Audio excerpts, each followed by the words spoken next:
Ocean's Heart is a top-down action RPG created by Mraz, the same person who made the 2D Bloodborne remake Yarntown back in 2020.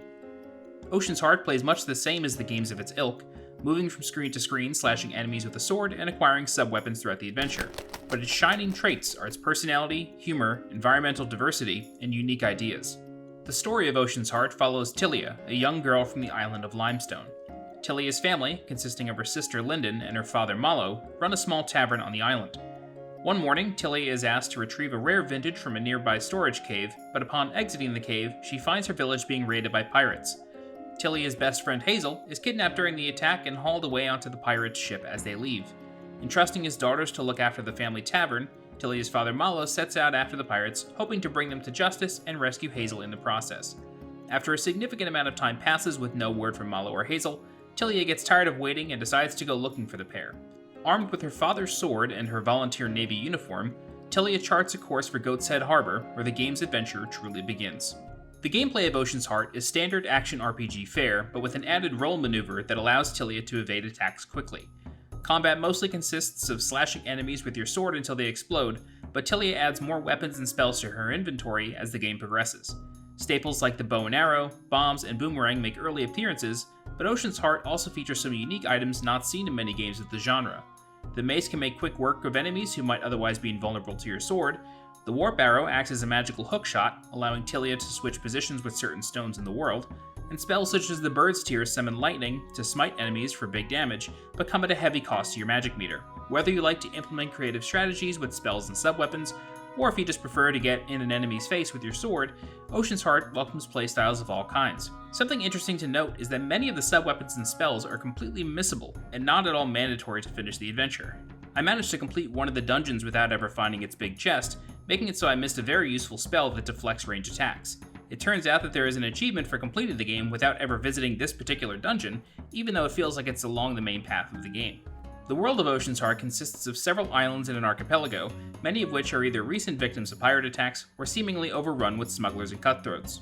It's up to Tilia to help out the townsfolk of each island, creating a better town for all. Environments are illustrated beautifully in a 16-bit pixel style, with proper outlining to ensure that Tilia and her enemies pop off the screen clearly to reduce any visual confusion. Tilia ventures to many locations, each with their own unique island environments. Ballast Harbor, for example, is a black market pirate haven, fully equipped with overpriced goods that may or may not be stolen, the Pirate Council's fortress, and many secrets tucked away. You might even find a boat that leads to an optional dungeon there. Yarmouth is a village nestled between a marsh and a dense thicket. Oakhaven is a sprawling city with a bustling market and vast archives. Snapmast Reef is a haunted island teeming with ghosts of dead sailors caught in the perpetual thunderstorm that wrecked their ships. Each area is replete with denizens who are more than happy to enlist your adventuring services, sending you on side quests that result in anything from a few crowns to brand new sub-weapons. Keeping with the style of its inspirations, conversations with the dozens of NPCs in Ocean's Heart are limited to text boxes. In spite of this, however, the personalities of each person shines through in the writing.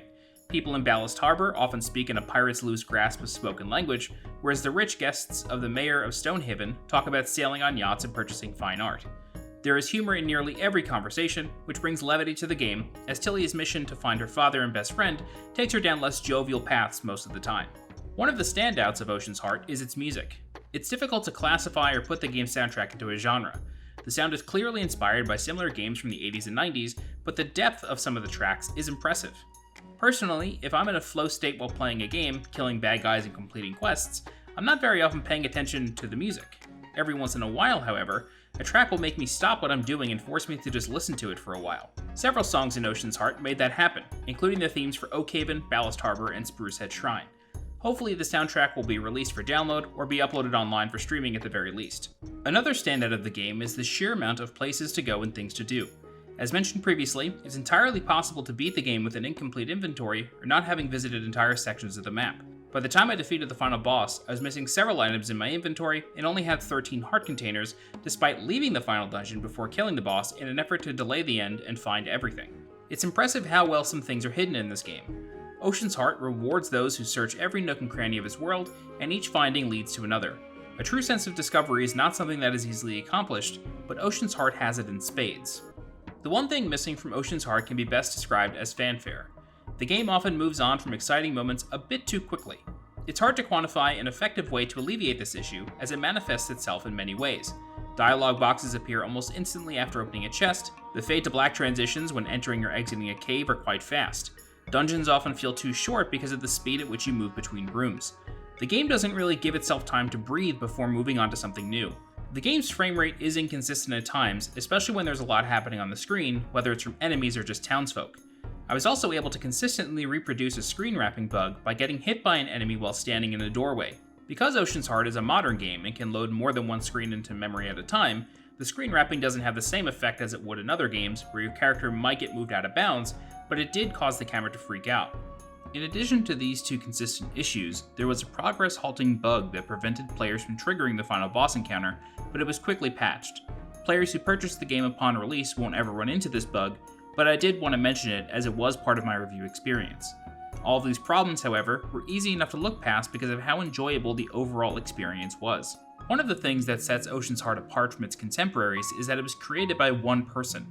Mraz is credited as the game's creator, with one other person credited for additional programming, and several QA testers credited at the end. Max designed and developed everything from the graphics to the music to the gameplay. For one person's first full-length release to be this fleshed out, this environmentally diverse, this abundant in secrets and optional content is more than impressive. I don't often consider a developer's previous work in a review unless it's for a sequel, but there is something to be said about a developer when their first release is at the level that Ocean's Heart reaches for and grabs hold of with confidence.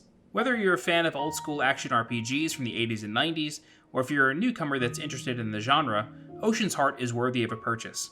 After jumping into its adventure, you'll find yourself scouring the map for secrets and new places to visit in no time.